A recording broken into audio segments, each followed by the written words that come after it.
देश की सरकार चुनने के लिए अब बारी आपकी है। प्रधानमंत्री चुनने की बारी जनता की है। और सबसे पहले चलिए शुरुआत में आपको बताते हैं कि अब तक मध्य प्रदेश में कितना मतदान हो चुका है। एमपी में अब तक 30.46% वोटिंग हो चुकी है। बालाघाट लोकसभा सीट पर 35% के करीब हुई है अब तक वोटिंग। 30% से ज्यादा मतदान पूरे मध्य प्रदेश की लोकसभा 6 सीटों पर पहले चरण में अब तक हो चुका है। 11 बजे तक के आंकड़े, छिंदवाड़ा में 32% के आसपास हुआ है मतदान, जबलपुर में 27% से ज्यादा, मंडला में भी 32% के आसपास मतदान हुआ है, शहडोल में करीब 29%, सीधी में करीब 26%। तो छत्तीसगढ़ के बस्तर में एकमात्र लोकसभा सीट जो पहले चरण में जहां वोटिंग हो रही है, 28% से ज्यादा मतदान अब तक हो चुका है। तो देखिए लगातार वोटिंग जारी है, सुबह से ही लोगों के पहुंचने का सिलसिला जारी है और अब तक बालाघाट से सबसे अच्छे आंकड़े सामने आए हैं। सबसे ज्यादा वोटिंग मध्य प्रदेश में अब तक बालाघाट में हुई है, तो वहीं सबसे कम फीसदी वोटिंग अब तक सीधी में हुई है। लेकिन अभी भी वक्त काफी बचा हुआ है और अगर अभी भी आपने मतदान नहीं किया है तो जल्दी निकलिए अपने घरों से और अपने अधिकार का उपयोग करिए, क्योंकि आज दिन आपका है, आज अधिकार आपका है। तो पहले चरण का मतदान जारी है मध्य प्रदेश की 6 लोकसभा सीटों पर और छत्तीसगढ़ की एकमात्र बस्तर लोकसभा सीट पर। और मध्य प्रदेश की बात करें तो मध्य प्रदेश के महाकौशल के मंडला में पहले चरण का मतदान हो रहा है और वोटिंग को लेकर लोग बेहद उत्साहित मंडला में नजर आ रहे हैं।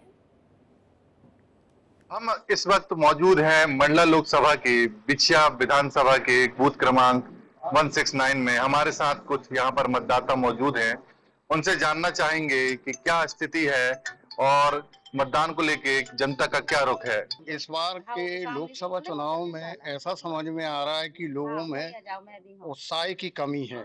इसके पीछे अब कारण है क्या हो सकते हैं ये तो वो ही समझ सकते हैं, परंतु उत्साह कम देखा जा रहा है क्योंकि पोलिंग बूथ के अंदर पिछले चुनाव की अपेक्षा कतार नहीं है और इक्का दिक्का लोग वोट देने के लिए आ रहे हैं। इसके पीछे कारण ये भी हो सकता है, ये मौसम शादी ब्याह का चल रहा है और आज 1-2 दिन में इतनी अधिक शादियां हैं कि लोग हो सकता है कि उस कारण से नहीं आ रहे हों।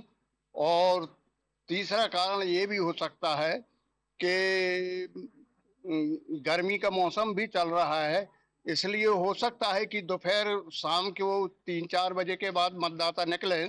जनता आज का जागरूक हो गए हैं, हर लोगों को समझ में आ गई है ये चुनाव तक है लाडली बहना, इसके बाद नहीं है। फिर आएंगे सुबह 7 बजे से, अभी 8-9 बजे तक महिलाएं की लाइन लगी थी।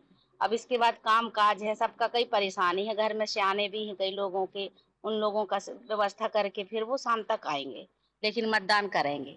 और मध्य प्रदेश के बाद एक बड़ी खबर आपको छत्तीसगढ़ के बीजापुर से बता दें, जहां मतदान के दौरान आईईडी ब्लास्ट हुआ है। ब्लास्ट में सीआरपीएफ के सहायक कमांडेंट घायल हुए हैं। भैरमगढ़ के चिहिका गांव के पास ये ब्लास्ट हुआ। घायल असिस्टेंट कमांडेंट को अस्पताल में भर्ती करा दिया गया है। एक बड़ी खबर आपको बता दें, बीजापुर से मिल रही है बड़ी खबर, जहां मतदान के दौरान आईईडी ब्लास्ट हुआ और इस ब्लास्ट में सीआरपीएफ के सहायक कमांडेंट घायल हुए हैं। भैरमगढ़ के चीका गांव के पास ये ब्लास्ट हुआ।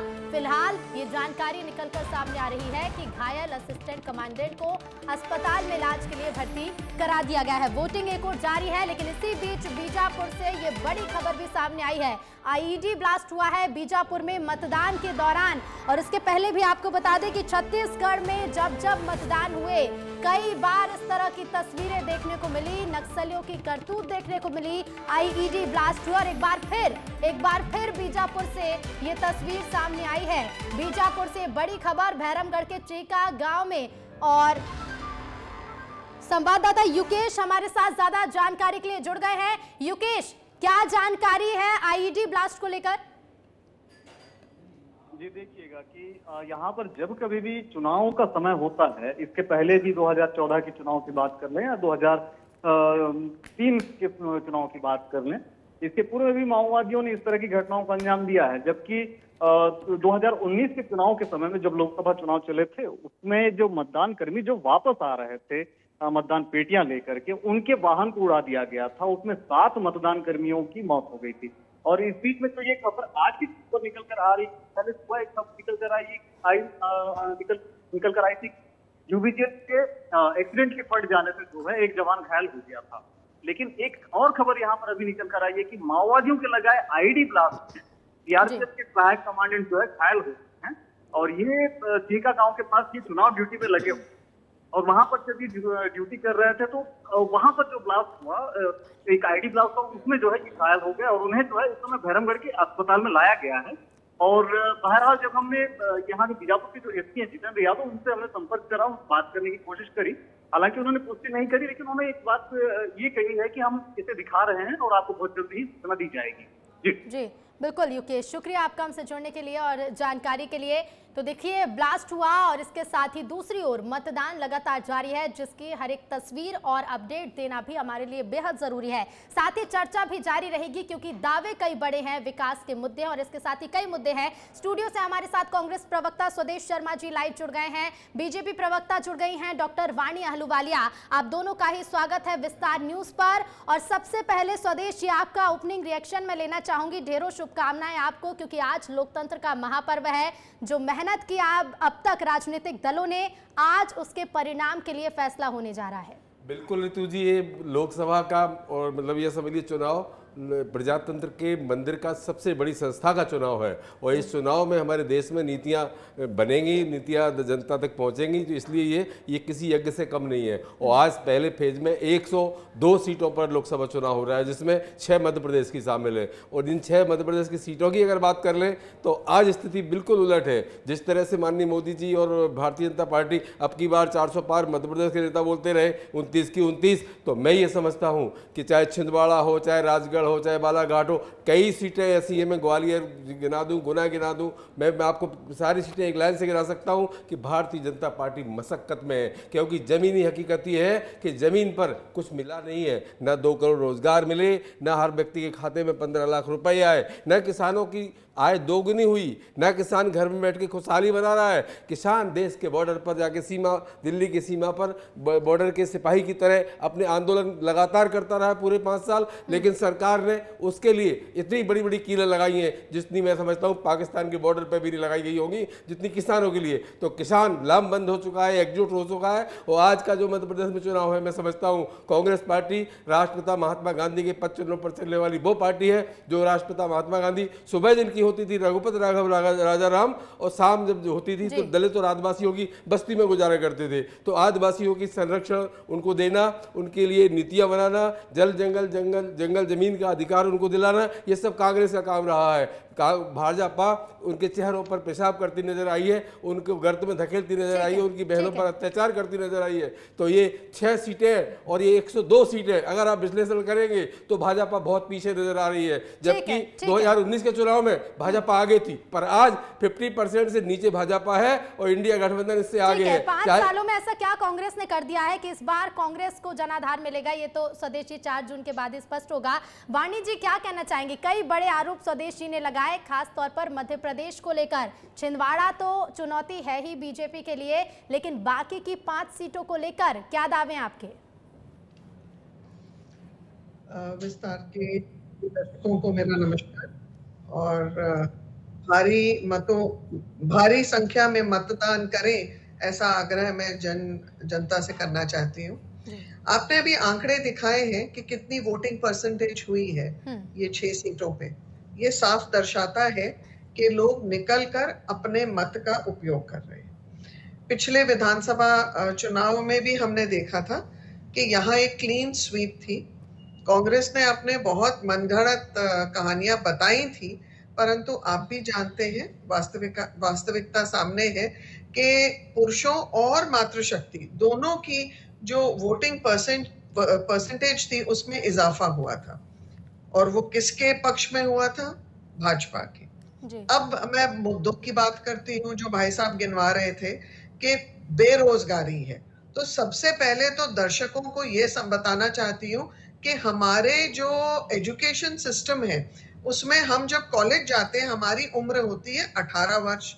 भगवान जाने ये कहां से ये आंकड़े लेके आते हैं बेरोजगारी के, परंतु ये उन संख्या को जोड़ते हैं जो कॉलेज जाने वाले एम्प्लॉयमेंट एक्सचेंज का आप रिकॉर्ड देख लीजिए। 39 लाख रजिस्टर्ड बेरोजगार है मध्य प्रदेश में। मैं अपने मन से नहीं बोल रहा हूँ, आप शासन की वेबसाइट खोलिए, उसे देख लीजिए। दूसरी चीज, 24 साल में की उम्र में पोस्ट ग्रेजुएशन के लिए जाते हैं। तीसरी चीज, जो किसान आंदोलन की ये बात कर रहे हैं जो दिल्ली में हुआ था, तो चलिए सबके सामने कांग्रेस ने समर्थन तो किया कि जो एंटी नेशनल उसमें एलिमेंट्स थे उनका भी ये समर्थन करते हैं, क्योंकि कांग्रेस ने बहुत स्पष्ट कर दिया भूमि अधिग्रहण बिल वापस लाने के लिए राहुल गांधी ने एड़ी चोटी की ताकत लगाई और सरकार को घुटने टेके, सरकार को लौटाना पड़ा।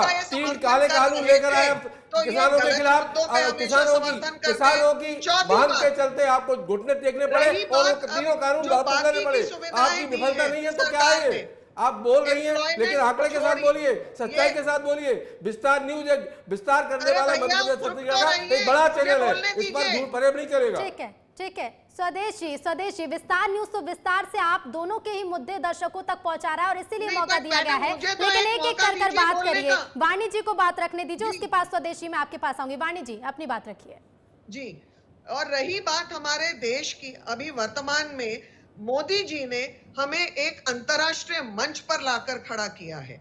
50 साल की जो कांग्रेस ने हमारे यहाँ पर नेतृत्व किया है, उसमें हमने कितनी प्रगति की थी, कहां हमारा देश था, आप जानते हैं। चाहे वो G20 हो, चाहे इंफ्रास्ट्रक्चर की कैपेसिटी बिल्डिंग हो, चाहे स्टार्टअप्स की बात हो, चाहे वो नई योजनाएं जनजातीय क्षेत्र में हो, महिलाओं का सशक्त करने की योजनाएं हो, चाहे रेलवे ट्रैक्स की इलेक्ट्रिफिकेशन का हो, जो सड़कें बन रही हैं, आप भी जानते हैं प्रतिदिन कितने किलोमीटर सड़कों का जाल बिछाया जा रहा है। एयरलाइंस और नए आधुनिक एयरपोर्ट्स का जो जाल बिछाया जा रहा है। हम ये भी जानते हैं कि पहले हम अपनी समस्याओं को लेकर अंतर्राष्ट्रीय मंच पर जाते थे, अब अंतर्राष्ट्रीय स्तर पर हम लोगों की समस्याएं हल करते हैं। वाणी जी देखिए, अंतर्राष्ट्रीय स्तर पर जी वाणी जी अंतर्राष्ट्रीय स्तर पर क्या कुछ काम किए गए, पूरा देश वो देख रहा है।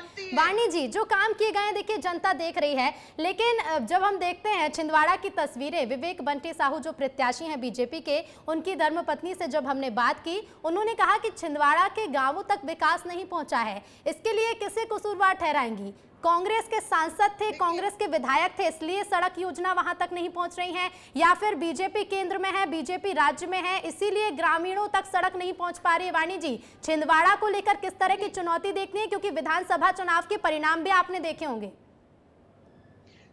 छिंदवाड़ा चूंकि कांग्रेस का गढ़ रहा, इसलिए वो वंचित रहा। छिंदवाड़ा में जो प्रगति हुई, जो शासकीय कॉलेज आया है, मेडिकल कॉलेज, वो सेंट्रल गवर्नमेंट की देन थी। जो बाकी की योजनाएं आई, डैम की, पानी और जल व्यवस्था की, वो सेंट्रल गवर्नमेंट की योजनाएं थी। कमलनाथ जी इतने वर्षों तक वहां का कमान संभाले हुए थे, उसके बावजूद उन्होंने ये सीधे साधे आदिवासियों को मूर्ख बनाने के सिवाय और कुछ नहीं किया। ठीक है वाणी जी काफी देर से अपनी बात रख रही है, स्वदेश जी भी काफी समय से इंतजार कर रहे हैं बात रखने का। स्वदेश जी क्या कहेंगे? कमलनाथ जी ने विकास नहीं किया, बड़े आरोप हैं। ऋतु जी जो वाणी जी बोल रही है निश्चित रूप से रटी रटाई बातें बोल रही हैं, सुनी सुनाई बातें बोल रही हैं, इनमें जमीनी हकीकत बिल्कुल नहीं है। जब 1984 के पहले का छिंदवाड़ा देख लीजिए और मनी कमलनाथ जी का छिंदवाड़ा देख लीजिए, कई गांव ऐसे थे जिसमें सूर्य की रोशनी नहीं पहुंचा करती थी, लाइट की बात तो छोड़ दीजिए, आज उनमें सड़कें दौड़ रही हैं, सड़कों पर कारें दौड़ रही हैं।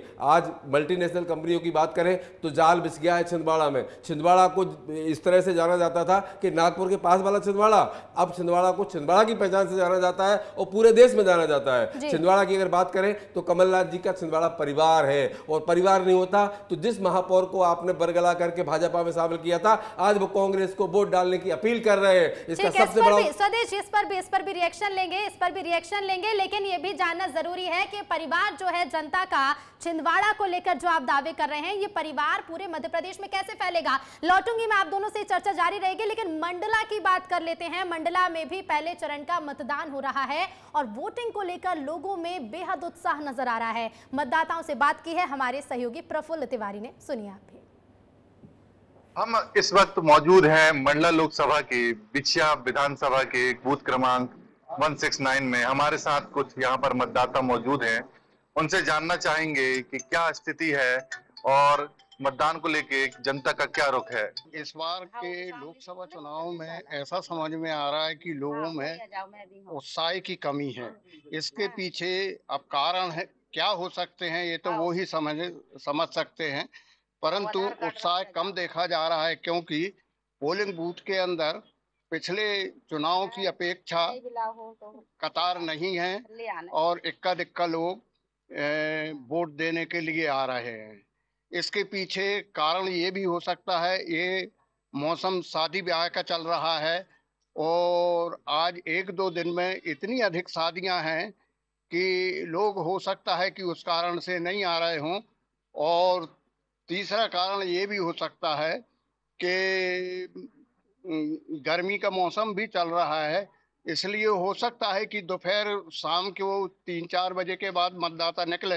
जनता आज का जागरूक हो गए हैं, हर लोगों को समझ में आ गई है ये चुनाव तक है लाडली बहना, इसके बाद नहीं है। फिर आएंगे सुबह 7 बजे से, अभी 8-9 बजे तक महिलाएं की लाइन लगी थी। अब इसके बाद काम काज है, सबका कई परेशानी है, घर में सियाने भी हैं कई लोगों के, उन लोगों का व्यवस्था करके फिर वो शाम तक आएंगे, लेकिन मतदान करेंगे। तो देखिए, मंडला में तो करीब 32% के आसपास मतदान हुआ है, लेकिन सीधी लोकसभा सीट पर भी पहले चरण का मतदान जारी है, लेकिन अब तक सबसे कम आंकड़े सीधी से ही सामने आए। सीधे संवाददाता विवेक का रुख करेंगे। विवेक, सबसे कम मतदान अब तक हुआ है सीधी में, जो मतदान प्रतिशत सामने आया है 26% के आसपास मतदान हुआ है। मतदाताओं से अगर आप बातचीत कर पाए और वहां पर जो मौजूद है जवान, उनसे भी बातचीत करने की कोशिश कीजिएगा व्यवस्थाओं को लेकर। ऋतु, आपकी आवाज नहीं पहुंच पा रही है। ठीक है विवेक, हम फिर से कोशिश करेंगे आप तक हमारी आवाज पहुंचे। और विवेक, अगर आप मुझे सुन पा रहे हो तो मतदान केंद्र पर अगर लोग मौजूद हो तो उनसे भी बातचीत करिएगा और ताजा अपडेट भी बताइएगा कि कितना मतदान अब तक सीधी में हो चुका है।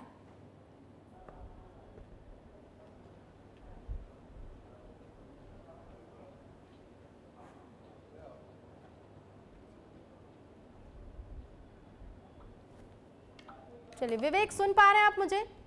चलिए ठीक है, फिर से सीधी की स्थिति जानने की कोशिश करेंगे और कोशिश करेंगे कि हम विवेक से जुड़ पाएं। लेकिन इसी बीच देखिए, मतदान लगातार जारी है, वोटिंग को लेकर लोगों में उत्साह देखने को मिल रहा है। मतदाताओं से लगातार हम बातचीत भी कर रहे हैं। तो मध्य प्रदेश में 6 सीटों पर लोकसभा चुनाव को लेकर शुरुआती जो वोटिंग है, परसेंटेज के रुझान आना भी शुरू हो गए हैं। 6 सीटों पर आ रहे रुझानों को लेकर मुख्य निर्वाचन पदाधिकारी अनुपम राजन से खास बातचीत की। विस्तार न्यूज संवाददाता ने सुनिए।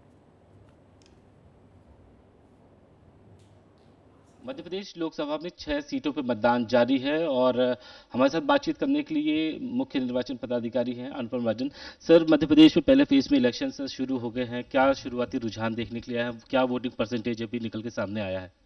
देखिए, आज 6 संसदीय क्षेत्रों के लिए मतदान हो रहा है और कुल 13,588 मतदान केंद्र हैं जिन पे अभी शांतिपूर्वक मतदान चल रहा है। सुबह 9 बजे तक जो मतदान का परसेंटेज निकल के आया है वो 15.75% है अभी तक। और आगे जैसे जैसे मतदान की जानकारी होगी हम आपको बताते रहेंगे। मतदान शांतिपूर्वक चल रहा है, कहीं कोई अप्रिय घटना की अप्रिय स्थिति की जानकारी नहीं है, कोई रिपोर्ट नहीं है। सर, बालाघाट संवेदनशील इलाका है, 3 ऐसी कॉन्स्टिट्यूंसी है जहां पे 2 घंटे कम मतदान का टाइमिंग रखा गया है और ये एक अच्छी बात है कि सुबह से जो रुझान आ रहे हैं, कई जो पोलिंग बूथ है वहां पे 100% वोटिंग हुई है।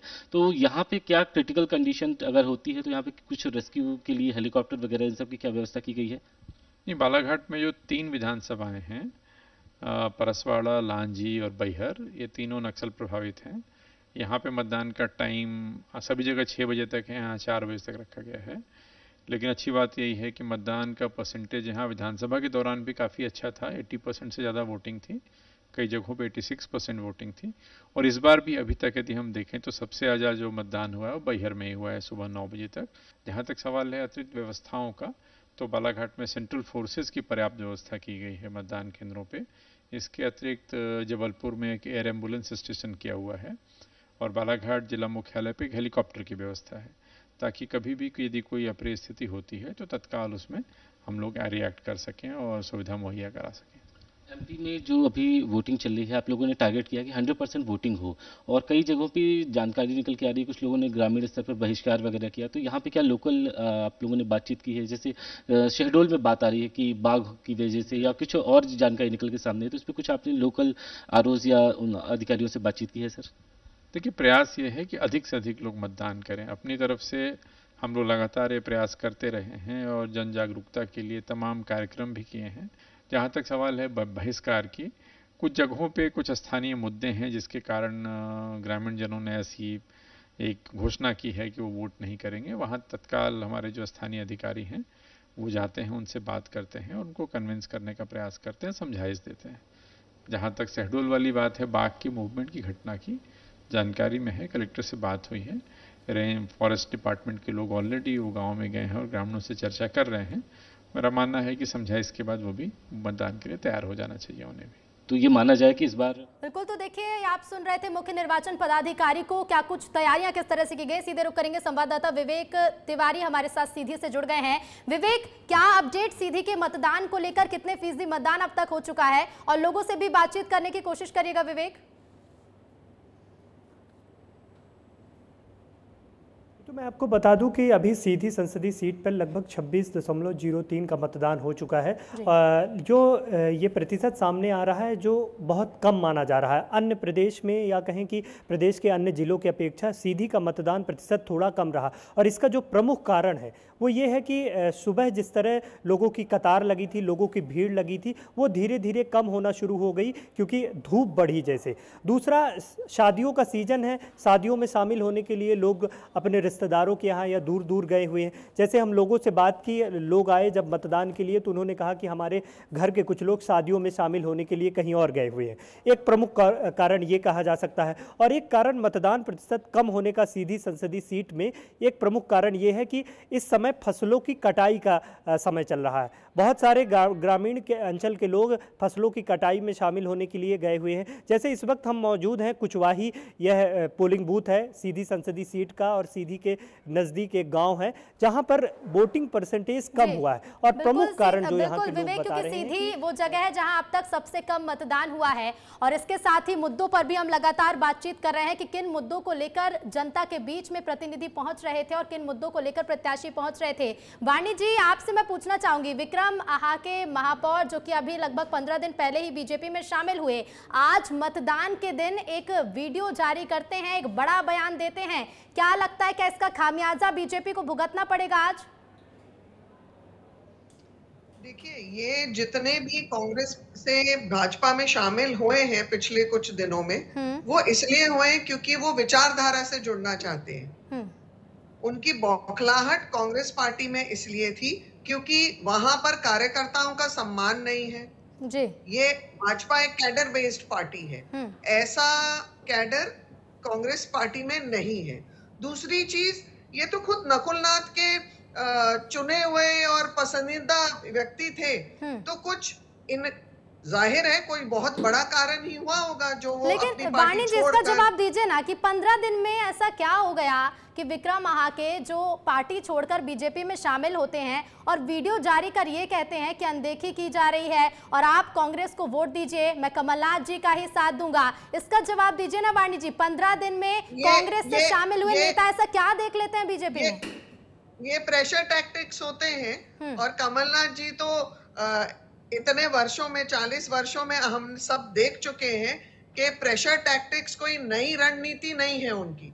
तो ये प्रेशर टैक्टिक्स ही हो सकते हैं कि वो दोबारा अपने पुराने कार्यकर्ताओं जो छोड़ के चले गए थे उनको दोबारा कोई ना कोई एड़ी तरीके से प्रेशराइज करके उनसे ऐसे बयान निकलवा रहे हैं। पर इनसे कुछ फर्क पड़ने वाला नहीं है। आरोप तो कांग्रेस लगाती आई है वाणी जी, दबाव बनाने के आरोप तो कांग्रेस लगाती आई है कि कांग्रेस नेताओं पर दबाव बनाए जा रहे हैं और इसलिए वो बीजेपी में शामिल हो रहे हैं। ठीक है, अगर कोई जवाब नहीं है, स्वदेश जी कुछ जवाब लेकर मौजूद है। स्वदेश जी, देखिए, प्रेशर की आज जहां तक बात की वाणी जी ने, तो आप समझ लीजिए प्रेशर ईडी का है, प्रेशर सीबीआई का है, प्रेशर आईटी का है, वो सब आपके हाथ में है। प्रेशर हम विपक्ष वालों के पास कहाँ रहता है? लेकिन कमलनाथ जी का परिवार है छिंदवाड़ा, माननीय मोदी जी, अमित शाह जी पूरी ताकत लगा चुके हैं, लेकिन कुछ होने जाने वाला नहीं है। कमलनाथ जी तो जीतेंगे, आस पड़ोस की सीटों को भी जिता कर ले आएंगे। आज वो नरसिंहपुर में गए हैं, वहाँ से संजय शर्मा देख लेना आप, बहुत अच्छे मतों से जीतेंगे, बहुत तगड़े मतों से जीतेंगे और अप्रत्याशित सीटें मध्य प्रदेश में आने वाली हैं। और आज जिन 6 लोकसभा सीटों पर चुनाव हो रहा है, इनमें भाजपा बहुत पीछे है, कांग्रेस इसमें 2/3 आगे है। आप रिजल्ट देखेंगे तो इन 6 सीटों को आज नोट कर लीजिए, ये रिकॉर्ड कर लीजिए मेरी बात को। ये दावे कर रहे हैं स्वदेश, किस तो आप आधार नोट पर कर ये दावे लीजिए। कर रहे हैं? और दूसरी बात, कहीं उस आधार, वो आधार 37,000 वोट तो नहीं है जो 37,000 ज्यादा वोट मिले थे 2019 में आपको, सिर्फ 37,000 वोट ज्यादा लेकर आप लोकसभा सीट जीतते हैं छिंदवाड़ा की, क्या वही आधार है? ऋतु जी, सच बात तो ये है कि अगर आयातित नेताओं से इनका भला हो जाता तो इनका देवतुल्य कार्यकर्ता कहाँ जाता। तो इन्होंने आयोजित नेताओं से अपनी पार्टी को भर तो लिया है, लेकिन इनका देवतुल्य कार्यकर्ता इनसे दूर जा चुका है। आलोक शर्मा जी का भोपाल में कल नामांकन था। नामांकन के दौरान जब उनकी जो भीड़ थी वो इनके भाजपा के पट्टे डाले हुए थे, टोपी लगाई रखी थी। जब मीडिया ने उनसे पूछा कि भैया आप किसके कहने पर आए हो, जहां तक नामांकन की बात है स्वदेशी, नामांकन पर ठीक है, नामांकन पर बात करेंगे। अरे तो जिनने जो 25,000 का दावा करते हमने कांग्रेस से लेकर आए, उनको ही लेके आ जाते आप तो ही ठीक था। इनकी भीड़ में लोग कह रहे हैं कि हम पीछे शर्मा के आदमी हैं और हम 250 रुपए में आए हैं, वोट देंगे कांग्रेस को। तब तक आप तैयार रहिएगा उसका जवाब देने के लिए कि रीवा में जब नीलम अभय मिश्रा नामांकन भरने गए थे तो स्थानीय नेता गायब क्यों थे उस दौरान, इसका जवाब तैयार रखिएगा। पहुंच रहे हो मेरी सहयोगी अंजलि के पास। अंजलि, क्या समीकरण है आपके पास, क्या कुछ तैयारियां लेकर आई हैं? तो देखिए ऋतु, लगातार विस्तार न्यूज पर ये महा कवरेज चल रहा है। 21 राज्यों में 102 सीटों पर मतदान हो रहा है, चर्चाएं हो रही है। ऐसे में हमारा फर्ज बनता है कि हम आपको जरा समीकरण समझा दे। देखिए, पहले चरण का एमपी की 6 सीटों पर मतदान होना है। कौन सी है वो 6 सीटें? शहडोल, सीधी, जबलपुर, बालाघाट, छिंदवाड़ा, ये वो 6 सीटें हैं जहां पर आज मध्य प्रदेश की वो 6 सीटें जहां पर आज मतदान होना है। शहडोल, सीधी, जबलपुर, मंडला, छिंदवाड़ा और बालाघाट, कुल सीटें हैं 6, जिसमें 88 प्रत्याशियों को उतार दिया गया है मैदान में। और मैं आपको बता दूं, कुल मतदाता जो है 1,13,00,000 आते हैं। और मैं आपको बताऊं कि सबसे ज्यादा जो सीटवार प्रत्याशी है उसमें सबसे ज्यादा जबलपुर से हैं, वहीं शहडोल से 10 उम्मीदवार उतार दिए गए हैं। ये पूरा आप सीटवार का प्रत्याशी का ये पूरा समीकरण समझिए। मंडला से 14 उम्मीदवार है, छिंदवाड़ा से 15 और बस्तर से 11। छत्तीसगढ़ की इकलौती सीट जहां पर आज पहले चरण के तहत मतदान हो रहा है। वहीं जबलपुर से 19 सबसे ज्यादा प्रत्याशी चुनावी मैदान में है। और मैं बात करूं शहडोल की तो वहां सबसे कम प्रत्याशी, केवल 10 प्रत्याशी चुनावी मैदान में है। अब आगे बढ़ते हैं, आगे समझते हैं छिंदवाड़ा हॉट सीट, वह बंटी कुमार साहू वर्सेस नकुलनाथ का ये मुकाबला देखने को मिल रहा है। सबकी नजरें इस पर है। मंडला से फग्गन सिंह कुलस्ते के सामने है और सीधी से अगर मैं बात करूं तो राजेश मिश्रा, कमलेश्वर पटेल है। बालाघाट से भारती पारदी, मौजूदा सांसद सम्राट सरस्वार, उनके सामने चुनावी मैदान में। जबलपुर से आशीष दुबे और उनके आगे दिनेश यादव। ये वो 6 सीटें हैं जहां पर कड़ी टक्कर का मुकाबला देखे जा रहा है। हिमाद्री सिंह और फुंदेलाल मार्को छिंदवाड़ा की, लेकिन जो वो सीट है जहां पर लगातार नजर बनी हुई है, क्योंकि वहां पर मौजूदा सांसद नकुलनाथ जो है वो चुनावी मैदान में और उनके सामने विवेक बंटी साहू। देखिए, छिंदवाड़ा लोकसभा सीट के तहत आती है 7 विधानसभा सीटें, सातों की साथ कांग्रेस के पास है, भारतीय जनता पार्टी के पास छिंदवाड़ा में अभी तक कोई विधानसभा सीट है नहीं। मैं आगे बढ़ती हूं, अगली सीट की बात करते हैं। बालाघाट लोकसभा सीट, 8 विधानसभा सीटें हैं और लगातार मतलब बराबर बराबर बटी हुई है। भारतीय जनता पार्टी के पास 4 है, वहीं कांग्रेस पार्टी के पास भी 4 विधानसभा सीट है। जबलपुर लोकसभा सीट में 8 विधानसभा सीटें हैं, जिसमें भारतीय जनता पार्टी के पास 7 सीटें हैं, वहीं कांग्रेस के पास केवल 1। मंडला लोकसभा सीट, इसमें भी 8 विधानसभा सीट है, जिसमें भारतीय जनता पार्टी के पास 3 है और यहां पर कांग्रेस की अच्छी पकड़ है। 5 सीटें, 5 विधानसभा की सीटें हैं कांग्रेस पार्टी के पास। सीधी लोकसभा सीट के तहत भी 8 विधानसभा सीट आती है, भारतीय जनता पार्टी के पास 7 और कांग्रेस पार्टी के पास केवल 1 सीट। आगे बढ़ते हैं, शहडोल लोकसभा सीट की मैं बात कर लेती हूं। यहां पर 8 विधानसभा सीटें और वही आंकड़ा भारतीय जनता पार्टी के पास 7 सीटें और कांग्रेस पार्टी के पास केवल 1। तो मैंने आपको बताया कि जो लोकसभा सीटें हैं उसमें छिंदवाड़ा को छोड़ दिया जाए तो बाकी बची 5 सीटों पर जो है। और हाँ, मैं बता दूं आपको, मंडला मध्य प्रदेश की हॉट सीट मानी जा रही है। बीजेपी से फग्गन सिंह कुलस्ते इस बार मैदान में है। 2023 विधानसभा चुनाव जबकि वो हार चुके थे, बावजूद इसके भारतीय जनता पार्टी की तरफ से उन्हें ही उम्मीदवार बनाया गया। मंडला से 6 बार सांसद रह चुके हैं। जबलपुर एक और hot profile seat, Rakesh Singh 4 बार वहां से सांसद रहे हैं, लेकिन अब जो है जबलपुर से आशीष दुबे मैदान में है। अब जब राकेश सिंह वहां पर नहीं है तो ऐसे में ये सीट जो है ना हालांकि 28 साल से वहां पर भारतीय जनता पार्टी का कब्जा है, लेकिन अब जहां पर राकेश सिंह चुनावी मैदान में नहीं है तो कहीं ना कहीं जबलपुर की भी जो सीट है वो हॉट सीट हो जाती है। 1996 से लगातार जबलपुर की सीट पर भारतीय जनता पार्टी का कब्जा है। छिंदवाड़ा की सीट पर तो सबकी नजरें हैं। कांग्रेस के कमलनाथ परिवार का उस पर कब्जा माना जा रहा है। कमलनाथ छिंदवाड़ा से 9 बार सांसद बने हैं। जी हाँ, ये एक आंकड़ा, ऐसे ही नहीं छिंदवाड़ा की सीट को कमलनाथ का गढ़ कहा जाता है। वो वहां से 9 बार सांसद रह चुके हैं। वहीं उनकी पत्नी अलका नाथ और बेटे नकुल नाथ भी छिंदवाड़ा की सीट से लगातार सांसद बनते रहे। 1980 से इस सीट पर कमलनाथ परिवार का कब्जा रहा है। अभी मैं आपको बता दूं कि भारतीय जनता पार्टी सिर्फ 1997 में सुंदरलाल पटवा बस एक बार जीते थे, उपचुनाव जीते थे वो भी, और उसके बाद से फिर से कमलनाथ के परिवार का वहां पर अच्छा दबदबा रहा है। अब बात कर लेते हैं छत्तीसगढ़ की बस्तर सीट है, हॉट सीट। 1988 पर इस सीट पर बीजेपी का कब्जा रहा है। 1988 पर इस सीट पर बीजेपी का कब्जा था, लेकिन अब ये कांग्रेस पार्टी के पास है। 2019 में कांग्रेस के दीपक बैज जीते थे। जी हां, दीपक बैज, उनका कब्जा, उनका अच्छा प्रदर्शन देखने को मिला था। 2024 में कांग्रेस ने दिग्गज नेता कवासी लखमा को टिकट दिया गया है। पूर्व कैबिनेट मंत्री हैं वो। बिल्कुल अंजलि, ये तस्वीरें हम दिखा रहे अपने दर्शकों को। तमाम समीकरण लेकर मौजूद है विस्तार न्यूज। विस्तार से बता रहा है कि हर सीट क्यों खास है और उस सीट से जुड़ा हुआ इतिहास क्या है। बीजेपी या कांग्रेस, कौन बाजी मारेगा ये तो देखेंगे, लेकिन इस पर बातचीत भी लगातार जारी रहेगी। हमारे साथ स्वदेशी और वाणी जी लगातार बनी हुई हैं। वाणी जी, इसके पहले आप सुन रही होंगी स्वदेशी, भोपाल में जब नामांकन करने पहुंचते हैं आलोक शर्मा, नामांकन में मौजूद कौन कौन था, इसे लेकर कांग्रेस सवाल उठा रही है। कांग्रेस तो बहुत सवाल उठा रही है, लेकिन अपने गरिबान में भी झांक कर देखें, उनके तो कई सीटों पर उनके उम्मीदवार की घोषणा ही बहुत लेट हुई थी। उसके बाद इनके जब से नेतृत्व बदला है मध्य प्रदेश में, तो इनके कितने कार्यकर्ताओं की उथल पुथल इधर से उधर हो रही है। ठीक है वाणी जी, जो सवाल आप कर रहे हैं, ये सवाल मैं भी स्वदेशी से कर लूंगी। आप जवाब दे दीजिए कि जब बीजेपी के प्रत्याशी नामांकन करने पहुंचते हैं भोपाल में, उस दौरान कितने स्थानीय नेता मौजूद होते हैं, और अगर मौजूद नहीं है तो उसके पीछे का कारण क्या है? क्योंकि वो कहीं ना कहीं अपने कार्य विस्तार में लगे हुए थे। कार्य विस्तार, वाणी जी, कार्य विस्तार इतना महत्वपूर्ण हो जाता है कि आपका क्षेत्रीय नेता जनता से वोट की अपील कर रहा है रोजाना, और अब नामांकन करने पहुंच रहा है। शक्ति प्रदर्शन की आप बात कहते हैं, आपके जब केंद्र के नेता नामांकन में पहुंच सकते हैं, तो क्या स्थानीय नेता इतना बिजी हैं, चुनावी प्रचार में इतना बिजी हो गए कि नामांकन में शामिल नहीं हो पा रहे हैं? नामांकन में वहां पर स्थानीय नेता क्यों, किस वजह से नहीं पहुंच पाए, वो उनके कुछ निजी कारण भी हो सकते हैं। और ऐसे नहीं है कि सिर्फ हम भोपाल को ही पकड़ के लें। हमारे पास और भी विधानसभा और लोकसभा की सीटें हैं जहां पर कांग्रेस के हम बहुत अच्छे से जानते हैं किस तरीके से हुआ है। कहीं तो इनके नेता पैदल चल रहे हैं क्योंकि वहां सभाएं नहीं कर पाते। आप देखिए ना, पूरे मध्य प्रदेश में कितनी सभाएं हुई है।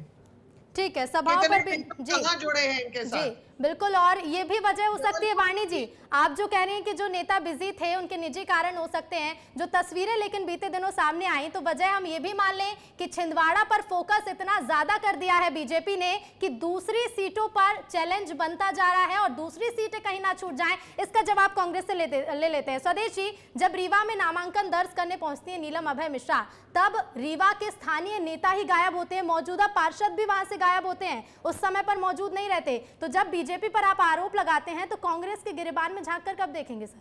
ऋतु जी, पहली बात तो हमारा आरोप निराधार नहीं है, इसमें कैमरा दिखाया जाए जी। ये भारतीय जनता पार्टी के पट्टे डाल रखे इन्होंने, और पीसी शर्मा का जिंदाबाद बोल रहे हैं। ये भोपाल राजधानी का दृश्य है, और ये मैं अपनी मुंह से आरोप नहीं लगा रहा हूँ, ये मीडिया में चला भी है। अब रहा सवाल, ये बात करते हैं भाजपा की, तो आज 102 सीटों पर लोकसभा का चुनाव हो रहा है, जिसमें नागपुर भी शामिल है, मैं समझता हूँ महाराष्ट्र का, और नागपुर। स्वदेशी, अगर आप मेरा सवाल ना सुन पाए हो तो मैं ठीक है आएंगे उस पर, लेकिन इसी बीच केंद्रीय गृह मंत्री अमित शाह क्या कुछ कह रहे हैं वो भी आपको सुनवाते। देखिए, नामांकन भर रहे हैं केंद्रीय गृह मंत्री अमित शाह, और ये सीधी लाइव तस्वीरें आपको दिखा रहे हैं। केंद्रीय गृह मंत्री अमित शाह अपनी लोकसभा सीट से नामांकन दाखिल करते हुए, ये बेहद खास तस्वीर। आज पहले चरण का मतदान जारी है, लेकिन इसी बीच पूरे देश भर में ये तस्वीरें भी सामने आ रही हैं।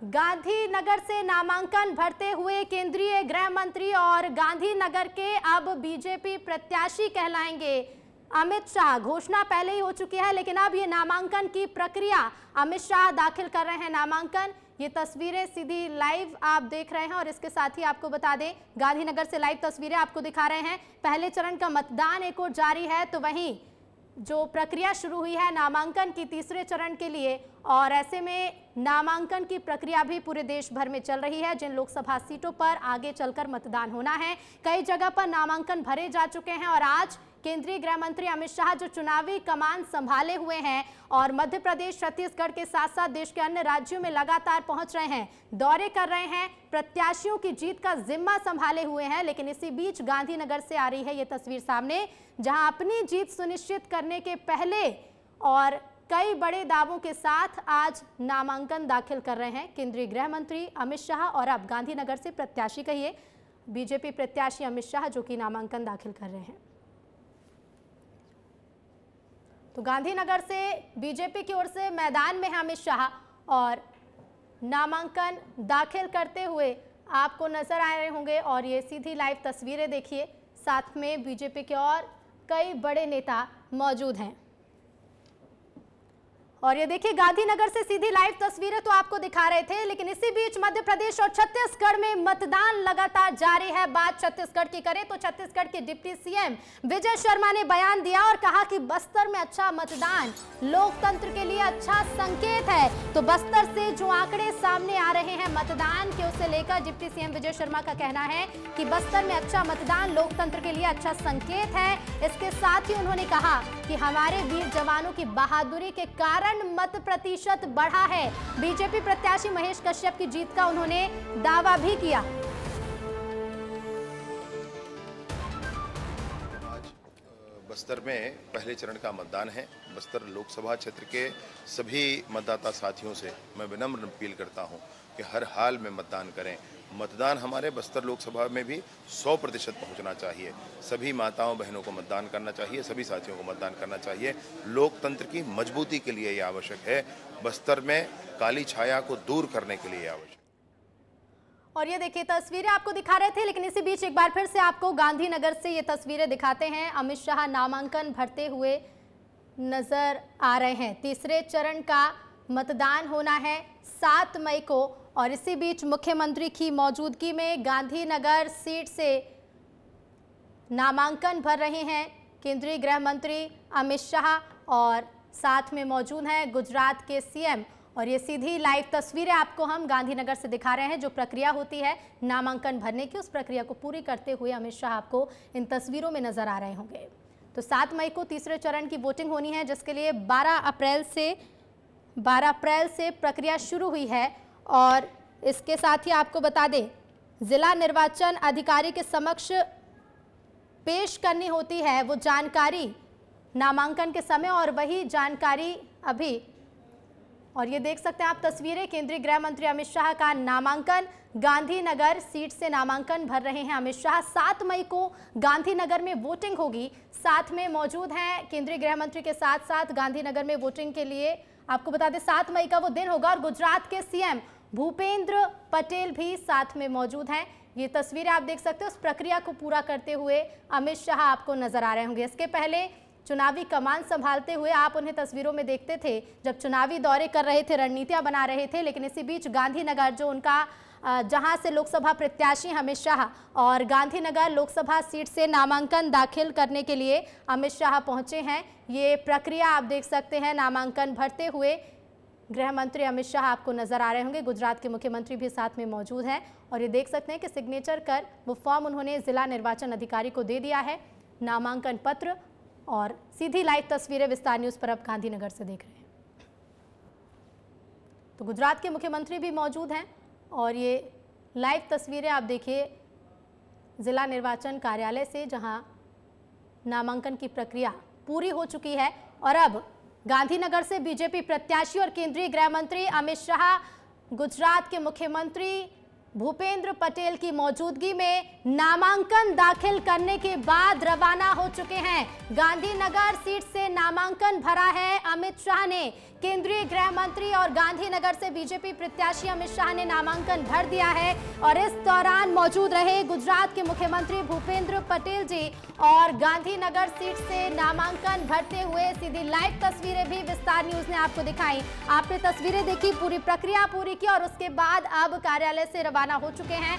तो चुनावी प्रचार एक और केंद्रीय गृह मंत्री लगातार कर रहे हैं, प्रत्याशियों की जीत का जिम्मा संभाल रखा है, लेकिन नामांकन की प्रक्रिया भी पूरी की। इसी बीच गांधीनगर सीट से उन्होंने नामांकन दाखिल कर दिया है। ये तस्वीरें भी हमने आपको दिखाई थी। गुजरात के मुख्यमंत्री की मौजूदगी में केंद्रीय गृह मंत्री और गांधीनगर से बीजेपी प्रत्याशी अमित शाह ने नामांकन भर दिया है।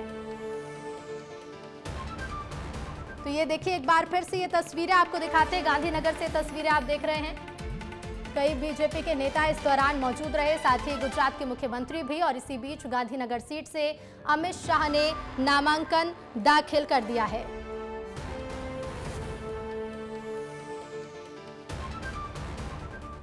तो केंद्रीय गृह मंत्री अमित शाह ने नामांकन दाखिल कर दिया है।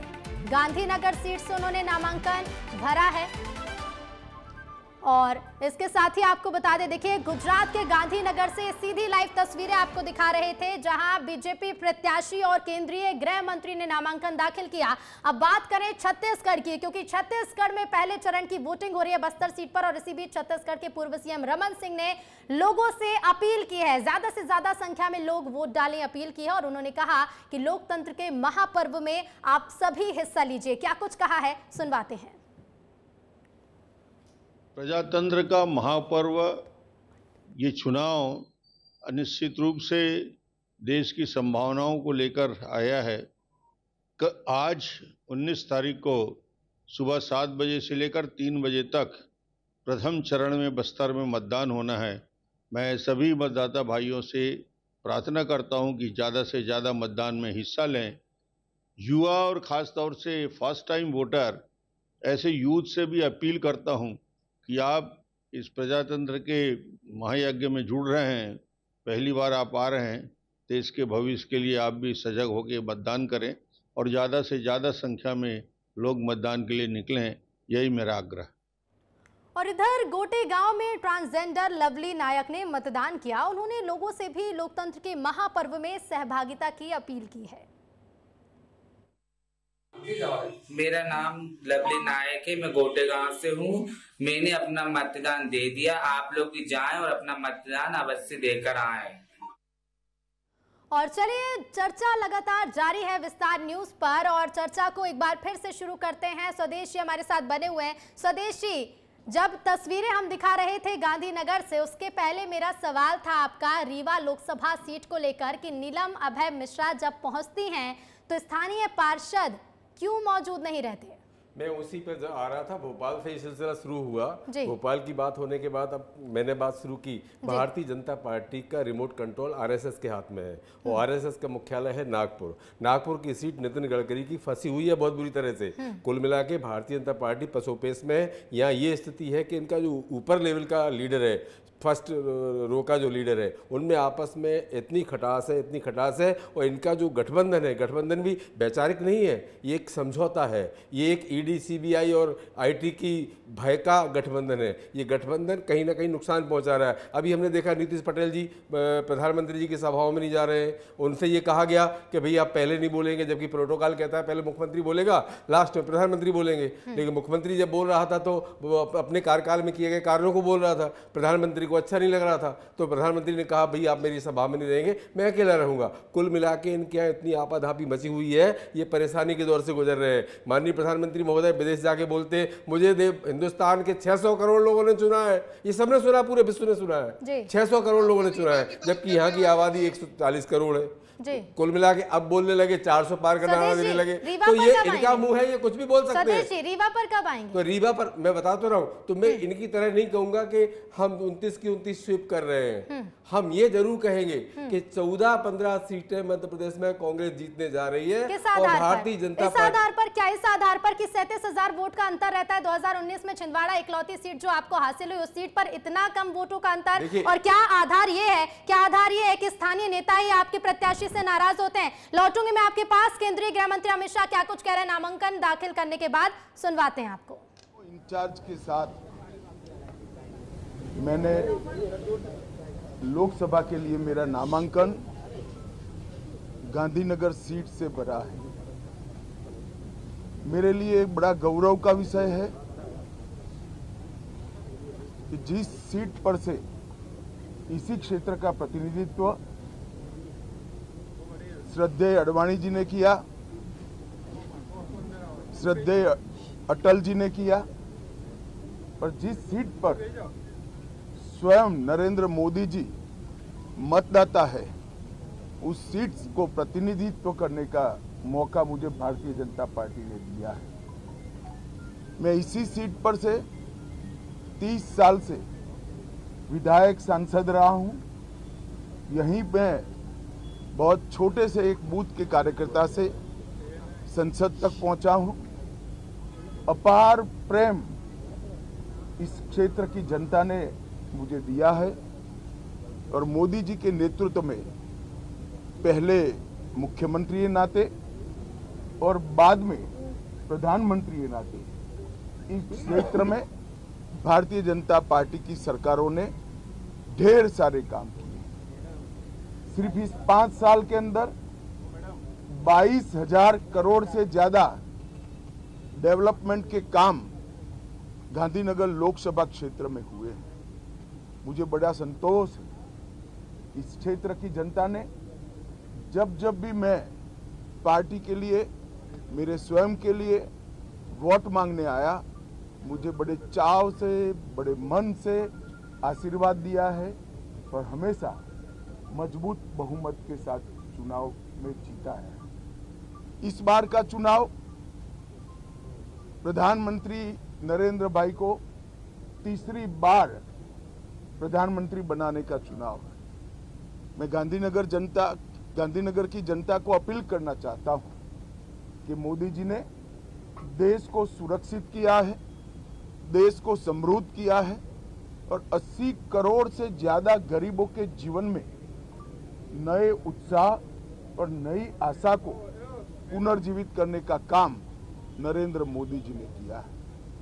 इस चुनाव में पूरा देश नरेंद्र मोदी जी को तीसरी बार 400 पार के साथ प्रधानमंत्री बनाने के लिए उत्साहित है। चुनाव की घोषणा के पहले और घोषणा के बाद देश के लद्दाख छोड़कर मैं हर कोने में गया हूं। हर जगह मोदी मोदी के नारों के साथ भारतीय जनता पार्टी के कार्यकर्ताओं का स्वागत होता है। जन सैलाब का ये अभूतपूर्व आशीर्वाद और प्रेम नरेंद्र मोदी जी को प्राप्त हुआ है। हम सभी भारतीय जनता पार्टी के कार्यकर्ताओं के लिए ये बहुत बड़ी उपलब्धि और एक प्रकार से सिद्धि का अनुभव कराने वाली बात है। नरेंद्र भाई के नेतृत्व में देश ने समग्र दुनिया में न केवल गौरव प्राप्त किया है, अपना मजबूत स्थान बनाया है। मोदी जी ने 2047 में पूर्ण विकसित भारत और दुनिया में हर क्षेत्र में सर्वप्रथम भारत, एक कल्पना को, इस संकल्प को 130 करोड़ की जनता का संकल्प बनाने में सफलता प्राप्त की है। और अगर इस मुकाम पर देश को पहुंचाना है तो ये 5 साल बहुत महत्वपूर्ण है। 10 साल जो देश की जनता ने दिए वो यूपीए सरकार ने किए हुए गड्ढे भरने में गए हैं, और ये 5 साल जो आने वाले हैं ये विकसित भारत की भव्य इमारत बनाने की नींव डालने के 5 साल होने वाले हैं। अतः मैं गांधीनगर मत क्षेत्र की जनता और पूरे देश की जनता को करबद्ध विनम्रता पूर्वक निवेदन करना चाहता हूं कि आप सभी लोग इतनी चिलचिलाती धूप में सूर्य आसमान में बीच में आ जाए उसके पहले 10:30 बजे अपना वोट करें, अपने परिवार का वोट करें और प्रचंड बहुमत के साथ हर जगह कमल को खिलाए और 400 पार का लक्ष्य जो भारतीय जनता पार्टी के कार्यकर्ताओं को मोदी जी ने दिया है, इसको सिद्ध करने में हमारी सफलता करें। हमेशा की तरह आपके प्यार का आकांक्षी मैं अमित शाह फिर से एक बार वोट की अपील करता हूं कि आइए 10:30 बजे आप सभी एक बार मत पेटियों को कमल से भर दीजिए और मोदी जी के हाथ मजबूत करिए। वंदे मातरम, भारत माता की जय। तो सुन रहे थे आप केंद्रीय गृह मंत्री अमित शाह को 2047 में देश बनेगा विकसित भारत। साथ ही गृह मंत्री ने वोट देने की अपील की। अमित शाह ने नामांकन भर दिया है, गांधीनगर लोकसभा सीट से नामांकन भरा है और उसके साथ ही जनता से वोट की अपील भी की। बताया विजन क्या है बीजेपी सरकार का और इसके साथ ही उन्होंने कहा कि तीसरी बार पीएम मोदी के नेतृत्व में सरकार बनाएगी बीजेपी। 10 साल उन्होंने कहा कि 10 साल जो मौका दिया वो 10 साल वो गड्ढे भरने में लग गए, लेकिन अब 5 साल अब विकास की नींव रखी जाएगी। वाणी जी हमारे साथ लगातार बनी हुई हैं। वाणी जी सुन रही होंगी आप केंद्रीय गृह मंत्री अमित शाह को, क्या कहना चाहेंगी वाणी जी? अमित शाह जी ने बिल्कुल स्पष्ट रूप से ये सबके सामने ऐलान किया है कि विकसित भारत की नींव, आप जानते हैं कि हम इंफ्रास्ट्रक्चर कैपेसिटी बिल्डिंग में सबसे आगे हैं विश्व में। 90,000 से ज्यादा स्टार्टअप्स हैं आज के तौर पर। सड़कों का जाल, रेलवे का इलेक्ट्रिफिकेशन, जो एयरवेज का एयरपोर्ट्स का जो विस्तारीकरण हो रहा है, 75 नवीन एयरपोर्ट्स बने हैं जो अति आधुनिक है।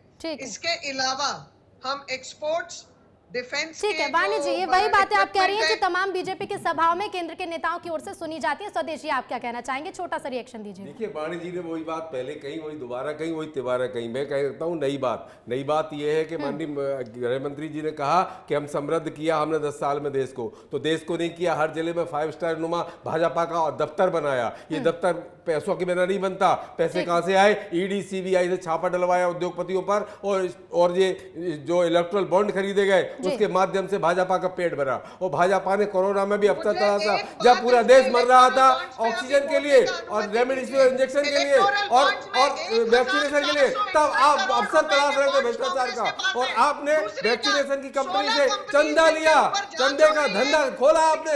आपके बेटे की सैकड़ों करोड़ सैकड़ों करोड़ की उसकी आमदनी हो रही है आपके बेटे की, लेकिन देश गरीब हो गया है। देश में 80 करोड़ लोग आज भी सरकारी स्वदेशी वाणी जी आज की डिबेट में भी स्वदेशी वाणी जी सुनिए, मेरी बात सुनिए। आज की डिबेट में भी वक्त उतना ही खत्म हो चुका है जैसे पहले चरण के चुनावी प्रचार में आपके मुद्दों को रखने का वक्त खत्म हो चुका था। अब वक्त नहीं है कि आप आरोप लगाएंगे, अब वक्त जनता का। वाणी जी अब आप दोनों ही दलों का वक्त नहीं रह गया, वक्त जनता के पास और फैसला भी जनता करेगी, लेकिन किसके पक्ष में करेगी ये देखना होगा। फिलहाल आप दोनों ही मेहमानों का बहुत बहुत शुक्रिया हमसे जुड़ने के लिए।